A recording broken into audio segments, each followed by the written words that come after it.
Tribunal de Contas aponta que a macro-região é a terceira com mais obras problemáticas de todo o estado. São 79 construções paradas ou atrasadas. Para o secretário e diretor-geral do órgão, vontade política e empresas despreparadas colaboram com esse número. O número de obras paradas ou em atraso em todo o estado de São Paulo subiu para 784 entre outubro de 2022 e abril desse ano. Os dados são do TCE e apontam um aumento de 3% em relação ao último levantamento. Só na macro-região de Ribeirão Preto são 79 casos, a terceira com mais obras problemáticas no estado, atrás apenas da capital e da região de Jaú. Ribeirão Preto tem 3 obras paradas e uma atrasada. Entre elas, o viaduto, que liga as avenidas Brasil e Mogiana, na zona norte da cidade. A obra parou em setembro do ano passado e prejudicou todo o comércio local. Tem dificuldade de acesso na nossa loja, suja toda a nossa loja pela terra que faz, né? E principalmente a dificuldade de acesso. Então teve uma queda de quase 40% nas visitas de cliente à nossa loja. Por quê? Seja pelo tráfego, né? Que é difícil acesso, ou só porque o pessoal acha que está fechado, né? Porque a gente tem que manter o portão meio fechado porque o pessoal usa de desvio. Então isso traz prejuízo para a gente aqui dentro. Eu fiquei todo esse tempo sem alugar aqui, né? Quer dizer, eu recebi um aluguel de R$ 2.500 por mês. Agora multiplica isso, quanto que deu, né? Agora, se resolver agora, tudo bem. O problema é que agora deixaram esse buraco enorme ali e está desbarrancando, né? Então, além do prejuízo financeiro, agora tem mais esse. Tem que corrigir ali, você dá para ver ali o tamanho do buraco que deixaram aí, né? A construção começou em 2019 e parou 2 anos depois. Com a pandemia, a empresa responsável alegou que o preço dos materiais subiu muito e que teria prejuízo se continuasse com os trabalhos. Em 2022, após uma nova licitação, a prefeitura rompeu o contrato com a segunda empresa porque o ritmo das obras estava muito lento. Desde então, nada foi feito no local. A gente teve que colocar uma porta de vidro. E aí a gente tem que colocar bastante dizeres de que a loja está aberta, não é porque só que está com a porta de vidro que a loja está fechada. Tivemos uma faxineira que pediu demissão, porque enquanto ela terminava de limpar, ela tinha que começar a limpar de novo, pela terra que entrava dentro da loja. Nesse período todo, a gente não teve nenhuma visita de vereador, prefeito, secretário, de ninguém perguntando nada como é que estava completamente abandonado. Interessante que o IPTU veio e todo mundo pagou em dia, né? Só o prejuízo só ficou com os comerciantes mesmo aqui, todos aqui. Matou a avenida aqui durante todo esse tempo. É uma cidade do tamanho de Ribeirão, né? O nome que tem e ficar todos esses anos aí para terminar um viaduto é uma coisa até meio vergonhosa isso aí para a prefeitura e para as autoridades, não é verdade? Os trabalhos foram retomados nessa semana depois que uma nova empresa venceu o 3º processo licitatório. O prazo de entrega do viaduto ficou para dezembro desse ano.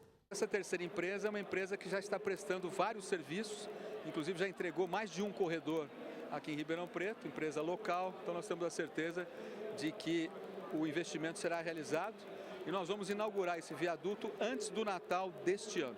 Para o secretário-diretor-geral do Tribunal de Contas do Estado, obra parada é sinônimo de prejuízo, não só para os cofres públicos, mas também para a vida do cidadão. Por isso, o órgão tem se empenhado em cobrar a agilidade dos governantes. Uma obra paralisada faz com que o canteiro permaneça ativo, que hajam providências para evitar que haja uma depredação da obra.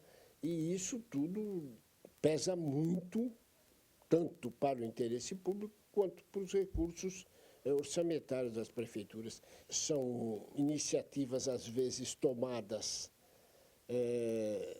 no fervor da vontade de dizer que vamos fazer, sem que haja um projeto básico eficiente, correto e que se contrate uma empresa que tenha a sustentação necessária para enfrentar a realização dessa obra. Rossi ainda afirma que muitas vezes as empresas que participam das licitações não estão aptas para realizar o serviço.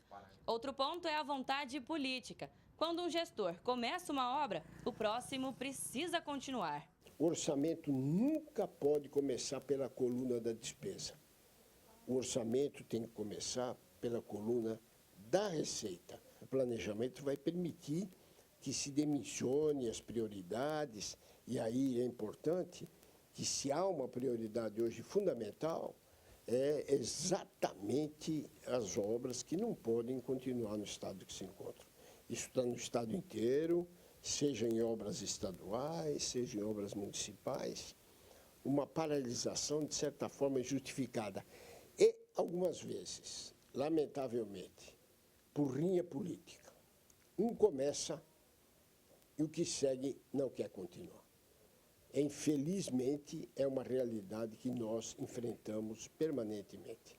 Alice Carvalho para o Jornal da Clube. Doutor Jean Alves já está ao vivo conosco aqui no nosso núcleo de jornalismo. Doutor, obras públicas geralmente precisam de verbas estaduais e federais, ou seja, o que acontece em uma cidade causa danos ao bolso do contribuinte e aí fica uma situação realmente bastante complicada, né? Uma ótima tarde ao senhor, bem-vindo. Boa tarde, André, e a população da nossa macro-região. Sem dúvida, os contratos públicos são, em regra, do ponto de vista do direito administrativo, complexos, né? Porque envolvem aí recursos que muitas vezes não vêm só do município, mas também do Estado e da Federação. Portanto, de fato, este orçamento ele é compartilhado.